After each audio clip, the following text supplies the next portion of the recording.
নমস্কার বন্ধুরা, সবাই কেমন আছেন? আশা করছি সবাই খুব ভালো আছেন। আমার নতুন একটি ভ্লগে আপনাদের সবাইকে স্বাগত জানাচ্ছি। আজকে দিনটা কিন্তু আজ হলো বুধবার আজ হচ্ছে ছুটি। তো এই যে সকালে তো দেখো উঠেই হচ্ছে একটুখানি গাছের ভিডিও করে নিলাম, ভাবলাম গাছগুলোকে একটুখানি দেখিয়ে নিই।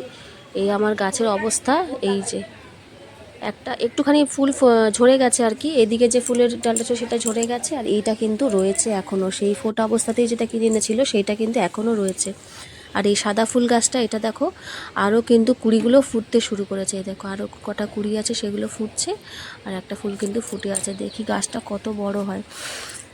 জানলায় রাখার জন্য মোটামুটি একটু ছোট গাছই ভালো, তো দেখা যাক কতটা বড় হয়। ছোট গাছই বলেছিল হবে, বেশি বড় হবে না। এই গাছগুলো দেখতেও কিন্তু বেশ ভালো লাগে জানলা থেকে, এই গাছগুলো। তো আমি কিন্তু নাম জানি না এই গাছগুলোর কি। ওটা তো টগর ফুলের মতো দেখতে সাদাটা, কিন্তু ওটা তো কিন্তু টগর ফুল নয়, অন্য রকমের ফুলটা। টগর ফুল গাছ তো আমাদের বাড়ি আছে নিচে। আর এই যে লিলি ফুল গাছটা, এটা কবে ফুল হবে জানি না, হয়েই যাচ্ছে মোটামুটি, একটু বড় হলে তারপরে হয়। আর পাশে একটা তুলসী গাছ আছে, যেহেতু ঠাকুর ঘর আছে, ঠাকুর ঘরের কাছে একটা তুলসী গাছ রাখতে হয়, ঠাকুর ঘরের মধ্যে রাখা যায় না, তো ওই ঠাকুর ঘরের সামনেটাই আর কি রেখে দিয়েছি। তো আজকে টিফিনে দেখো বানিয়ে নেবো একটু হচ্ছে ঘুগনির মটরটা মা কালকে রাতেই ভিজিয়ে রেখেছিল।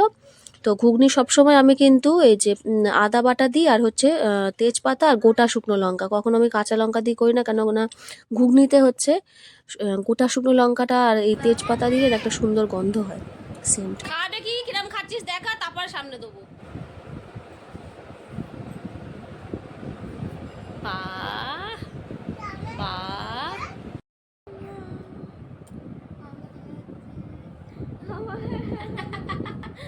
কোথায় মাথা যন্ত্রণা করছে দেখি।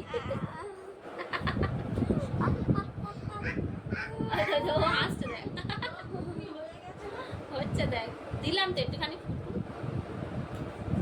আমি দিয়ে আর আসলাম। কই রে নানু, কই রে নানু। এই যে ছুটি পর্ব হচ্ছে আজকে শেষ, কাল থেকে আবার স্কুল, কাল থেকে 2 দিন স্কুল হয়ে আবার ছুটি পড়ে যাবে। তো এই যে ঘুগনি কিন্তু আমার রেডি, একদম নিরামিষ ঘুগনি করেছি, পেঁয়াজ রসুন কিছু দিইনি। নিরামিষই ঘুগনি করি বেশিরভাগ, যখন ওর বাবা বলে আর কি পেঁয়াজ রসুন দিয়ে করতে তখন করি, তা না হলে এমনি নিরামিষটাই কিন্তু খেতে বেশ ভালো লাগে। তো মাছ এনেছে দেখো, ভোলা মাছ এনেছে, এই মাছটা তো আমি খাই না, ভোলা মাছ এনেছে, আর এর সাথে হচ্ছে আমুদে মাছ এনেছে। আমুদে মাছটা আবার আমার ভীষণ ভালো লাগে, তো এই দুটো ওইটা এনেছে আমার জন্য, আর এইটা ওদের সবার জন্য হবে। আমুদে মাছটা কাঁটা বেশি থাকে কি ঠিকই, কিন্তু খেতে বেশ ভালো লাগে, মানে টেস্টি আছে। তো ওই ভোলা মাছটা আমি জানি না কেন খেতে পাই না, আমার একটু গন্ধ মতো লাগে। তবু যেটা একটু ছোট টাইপের ভোলাটা, সেটা মানে যেটা গোটা রান্না হয় আর কি, একটু ছোট সাইজের হয়, সেটা তবুও হয়তো ওর বাবা জোরজার করে পাতে দিলাম তবুও আমি খেতে পারি, কিন্তু এইটা আমি একদমই খেতে পারি না, এই বড় মাছটা। আমার যেন একটা কেমন একটা গন্ধ লাগে এই মাছটা, মানে ভালো লাগে না ঠিক খেতে, ওই জন্য খাই না।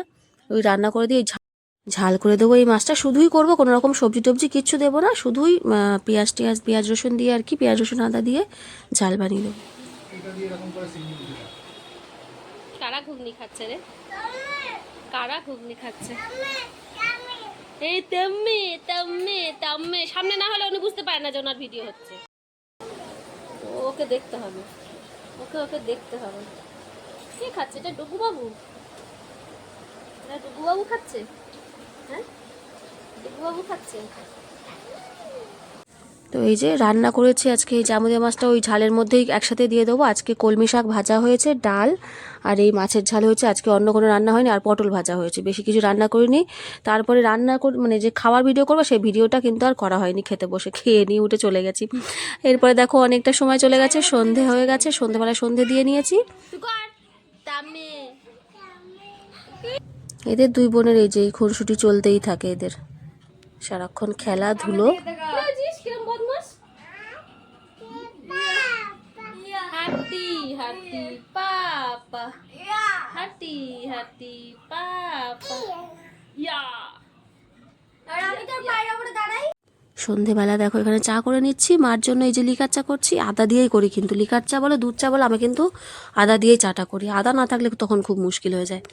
তো মার জন্য চা করে নিচ্ছি, আর তারপর আমার জন্য চাটা করে নেবো। সন্ধেবেলার খাবার হচ্ছে এই মোটামুটি চা। সকালবেলা যদি নাও খাই তো সন্ধেবেলা কিন্তু চাটা যেন অন্য কোনো খাবার থাকুক না কেন, চাটা মনে হচ্ছে যেন সন্ধেবেলা চাই। গুড ইভিনিং বন্ধুরা। কি পাগলামি করছে, এই দেখ টাকা, এই চাপা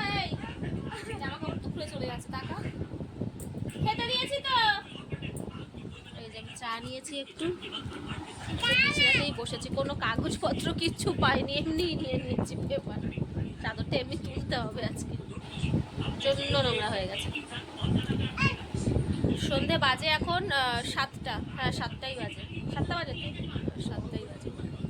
ওর আন্টি আসবে পড়াতে, অ্যাকচুয়ালি আজকে ছুটি দেওয়ার কথা ছিল, কালকে যেহেতু ওর ফাংশন ছিল কালকেও পড়েনি বলে ওই জন্য আজকে পড়াতে আসবে। চা খেয়ে নিই, চলো দেখা হচ্ছে পরে। মেয়ে চলে গেছে পড়তে, মেয়ের আন্টি এসছে, আর আমি দেখো এই নিয়ে বসেছি। এই যে এই জায়গাটা, এই যে চেয়ারে, এই দুটো চেয়ারে থাকে, মানে এই জায়গাটার একটা আলমারি না কিনলে আর হবে না। আমার এই যে এই আলমারিটা হচ্ছে আমার পুরো ফুল। এদিকে এই খাটের বক্সে কিছু রাখি, মানে এত জামা কাপড় ওই জন্য এরকম হলেও বাবা বলে জামা কাপড় আর কিনতে হবে না, রেখে জামা কাপড় আর কিনতে হবে না, কেনা বন্ধ করে দাও, দেখো রাখার আর অসুবিধা হবে না। তাই কখনো হয় জামা কাপড় কেনা কোনোদিন বন্ধ হয়? তো এইগুলো এখন গুছাবো। আজকে কোনো আর কাজ করবো না এখন এই সময়, ফোনের কাজে যেটা করি আর কি। তো এখন এইগুলো সব গুছাতে হবে, মানে মারাত্মক অবস্থা খারাপ। আর প্লাস আমার এই আয়নাটা যেটা দেখতে পাচ্ছ, এই আয়নাটার ভেতরে হচ্ছে আমার সাজের জিনিস সব থাকে ওই টাকটায়, সেখানে পুরো মানে লন্ডভন্ড হয়ে আছে, একদম বাজে অবস্থা।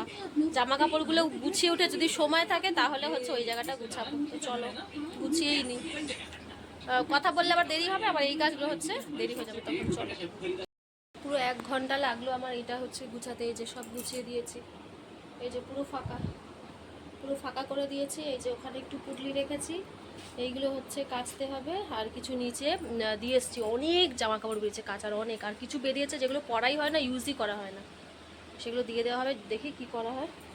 কারণ ফালতু রেখে জায়গা মানে ব্লক হয়ে যায় এই জায়গাটা, এখন মানে কেমন সুন্দর লাগছে দেখতে। আর পুরো গুদাম হয়েছিল, মানে দেখেই ভয় লাগছে যে গুছাতে কত, কিন্তু মানে ধরলে ঠিক হয়ে যায় কাজ। চলো গিয়ে এবার খেতে দেবো, 9টা 40 হয়ে গেছে, দেরি হয়ে গেছে। মেয়েদের খেতে তো খাবার গরম করবো, তারপরে খেতে দেবো। চলো।